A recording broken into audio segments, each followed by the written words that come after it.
സാങ്കേതിക വിദ്യാ രംഗത്ത് ലോകത്ത് എന്തൊക്കെ മാറ്റങ്ങൾ സംഭവിക്കുന്നു? അടുത്തൊരു 10 വർഷം കഴിയുമ്പോൾ അല്ലെങ്കിൽ ഇനിയുള്ള ഭാവിയിൽ ലോകം എങ്ങനെയായിരിക്കും? അത് കാട്ടിത്തരികയാണ് ദുബായ്.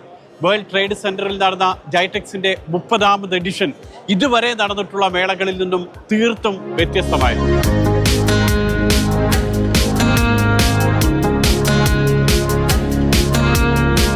മേളയുടെ ആദ്യ ദിവസം തന്നെ UAE വൈസ് പ്രസിഡന്റും പ്രധാനമന്ത്രിയും ദുബായ് ഭരണാധികാരിയുമായ Sheikh Mohammed bin Rashid Al Maktoum ഈ ഹാളുകളിലെത്തി ഇതെല്ലാം കണ്ട് മനസ്സിലാക്കി വിലയിരുത്തി. അദ്ദേഹത്തിനൊപ്പം തന്നെ അദ്ദേഹത്തിന്റെ മകനും ദുബായ് കിരീടാവകാശിയുമായ ഷെയ്ഖ് ഹംദാൻ ഉണ്ടായിരുന്നു. മറ്റ് പ്രധാനപ്പെട്ട ഭരണകർത്താക്കളായിട്ടുള്ള ആളുകളൊക്കെ തന്നെ ഉണ്ടായിരുന്നു. വളരെ കൃത്യമായി തന്നെ ഇതെല്ലാം മനസ്സിലാക്കുകയും മേളയിൽ പങ്കെടുക്കാൻ വിവിധ രാജ്യങ്ങളിൽ നിന്നും എത്തിയിട്ടുള്ള ടെക്നോളജി രംഗത്തെയും സ്റ്റാർട്ടപ്പ് രംഗത്തെയും പ്രമുഖർക്ക് എല്ലാ പിന്തുണയും ഭരണകൂടം നൽകുന്നു എന്നതിന്റെ കാഴ്ച കൂടിയായിരുന്നു ഇത്.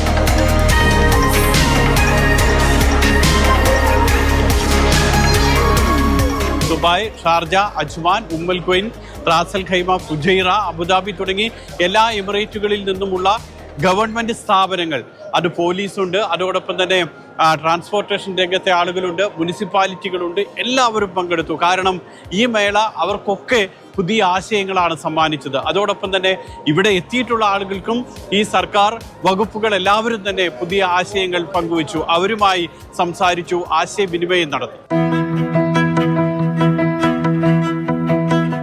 ലോകത്തിലെ ഏറ്റവും തിരക്കേറിയ വിമാനത്താവളമാണ് ദുബായ് അന്താരാഷ്ട്ര വിമാനത്താവളം. ആ വിമാനത്താവളത്തിനകത്തുകൂടി നമ്മുടെ എയർ ടിക്കറ്റോ അല്ലെങ്കിൽ പാസ്പോർട്ടോ ഒന്നും കാണിച്ചു കൊടുക്കാതെ, എമിഗ്രേഷൻ നടപടികളൊന്നും നമ്മൾ ഫിസിക്കലായി പൂർത്തിയാക്കാതെ വളരെ കൂളായിട്ട് നടന്നു പോകുക. അങ്ങനെ പോകാൻ സൗകര്യമൊരുക്കുകയാണ് ദുബായ് GDRFA. ദുബായ് അന്താരാഷ്ട്ര വിമാനത്താവളത്തിലെ ടെർമിനൽ 3-ലാണ് റെഡ് കാർപ്പറ്റ് കോറിഡോർ ഒരുക്കിയിട്ടുള്ളത്. നമ്മൾ പലപ്പോഴായി വാർത്തകൾ കണ്ടിരുന്നു, പക്ഷെ അതെങ്ങനെയാണ് പ്രവർത്തിക്കുക എന്ന് കാണാം. നമ്മൾ വിമാനത്താവളത്തിലേക്ക് പ്രവേശിച്ച് ഈ റെഡ് കാർപ്പറ്റ് കോറിഡോറിലെത്തി നമ്മൾ ജസ്റ്റ് ഒന്ന് ഹോൾഡ് ചെയ്താൽ മാത്രം മതി.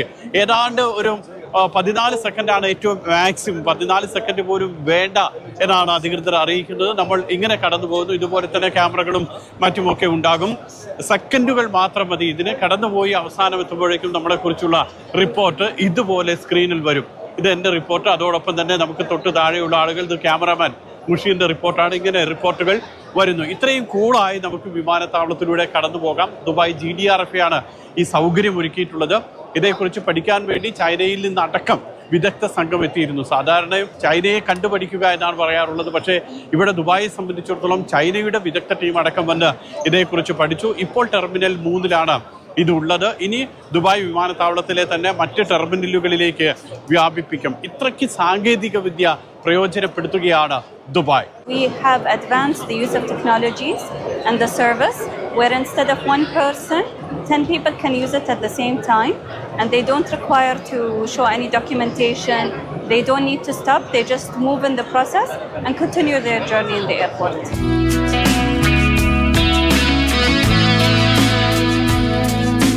വിസ നിയമം ലംഘിച്ച് UAE-യിലെ നിരത്തിലൂടെ നടന്നു പോകുന്ന ആളുകൾ ശ്രദ്ധിക്കുക. നിങ്ങളെ പിടികൂടാൻ പോലീസോ അല്ലെങ്കിൽ മറ്റ് സുരക്ഷാ ഉദ്യോഗസ്ഥരോ മാത്രമല്ല, ഇതുപോലെ ഒരു വാഹനം കൂടി വരും. ഈ വാഹനം UAE-യുടെ ICP അഥവാ താമസ കുടിയേറ്റകാര്യ വകുപ്പ് വികസിപ്പിച്ചെടുത്തിട്ടുള്ളതാണ്. ഇതിന്റെ ഏറ്റവും വലിയ പ്രത്യേകത, വാഹനം കടന്നു പോകുമ്പോൾ അതിന്റെ 10 മീറ്റർ ചുറ്റളവിൽ നിയമലംഘകരുണ്ടെങ്കിൽ അത് പിടികൂടും. മാത്രമല്ല, നിങ്ങൾക്ക് വിസ ഇല്ല എങ്കിൽ, നിങ്ങൾ വിസ ഓവർസ്റ്റേ ആയിട്ടുണ്ടെങ്കിൽ, എത്ര നാൾ ഇവിടെ കഴിഞ്ഞു, അതോടൊപ്പം തന്നെ എത്ര ഫീസ് ഇനി അടയ്ക്കാനുണ്ട്, എത്ര പിഴയുണ്ട്, ഇങ്ങനെയുള്ള എല്ലാം ഈ വാഹനം കൃത്യമായിട്ട് റീഡ് ചെയ്യും. നമ്മുടെ ബയോമെട്രിക് വിവരങ്ങൾ വെച്ചുകൊണ്ട്, കണ്ണ്, മൂക്ക് അങ്ങനെയുള്ള ബയോമെട്രിക് വിവരങ്ങൾ വെച്ചുകൊണ്ടാണ് ആളുകളെ ഇത് പിടികൂടുക.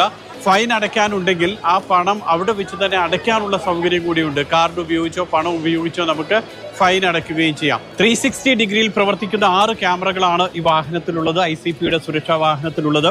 ഇതുപോലെ കൃത്യമായിട്ടുള്ള വിശാലമായിട്ടുള്ള മോണിറ്റർ ഇതിലുണ്ട്. ഇവിടെ എല്ലാ വിവരങ്ങളും അധികൃതർക്ക് ലഭിക്കും. എല്ലാ വാഹനം പോകുന്ന റൂട്ട്, ഇവിടെയുള്ള ആളുകളുടെ ഫേസ്, ഇതെല്ലാം തന്നെ ലഭിക്കും. ഒരാളുടെയോ രണ്ടാളുടേതോ അല്ല, ഒരാൾക്കൂട്ടം ഉണ്ടെങ്കിൽ ആ ആൾക്കൂട്ടത്തിലുള്ളവരുടെ എല്ലാവരുടെയും മുഖം വ്യക്തമാകുന്ന വിധത്തിലുള്ള സാങ്കേതിക വിദ്യ കൂടി ഇതിൽ ഒരുക്കിയിട്ടുണ്ട്. ഇതിന്റെ മറ്റൊരു പ്രത്യേകത, കുറ്റവാളികളെ കണ്ടെത്താനോ അല്ലെങ്കിൽ ക്രിമിനലുകളെ പിടികൂടാനോ ഉള്ളതല്ല. താമസ കുടിയേറ്റ നിയമം ലംഘിച്ച് രാജ്യത്ത് താമസിക്കുന്നവരെ പിടികൂടാനുള്ളതാണ്. അതുകൊണ്ട് തന്നെ ICP ആണ് ഇത് നിയന്ത്രിക്കുന്നത്. വളരെ കൃത്യമായും ഇത് ICPയുടെ കേന്ദ്രത്തിലേക്ക്, ആസ്ഥാനത്തേക്ക് എല്ലാ റിപ്പോർട്ടും പോകും. സുരക്ഷാ സംവിധാനങ്ങൾക്ക് UAE എത്രത്തോളം ജാഗ്രത പാലിക്കുന്നു, എത്രത്തോളം സാങ്കേതിക വിദ്യ ഉപയോഗിക്കുന്നു എന്നതിൻ്റെ തെളിവാണ് ഇത്.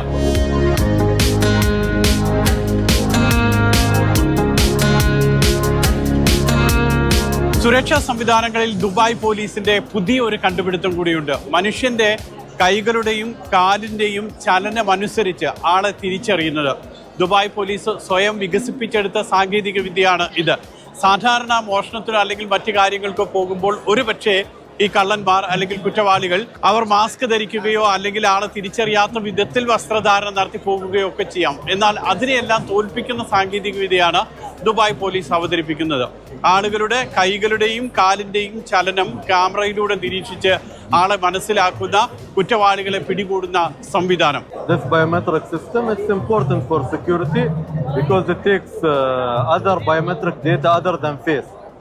It takes gait, it takes the height of the body, it takes the ear.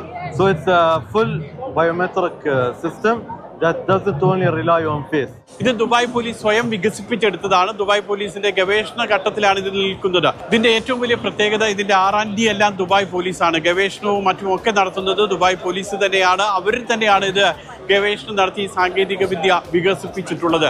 ഇപ്പോൾ ഇത് ഗവേഷണ ഘട്ടത്തിലാണ്, പരീക്ഷണ ഘട്ടത്തിലാണ്. അടുത്ത വർഷത്തോടു കൂടിയും ഇത് കൃത്യമായി ആളുകളെ തിരിച്ചറിയാൻ ഉപയോഗിക്കാൻ കഴിയുമെന്നാണ് ദുബായ് പോലീസിന്റെ പ്രതീക്ഷ.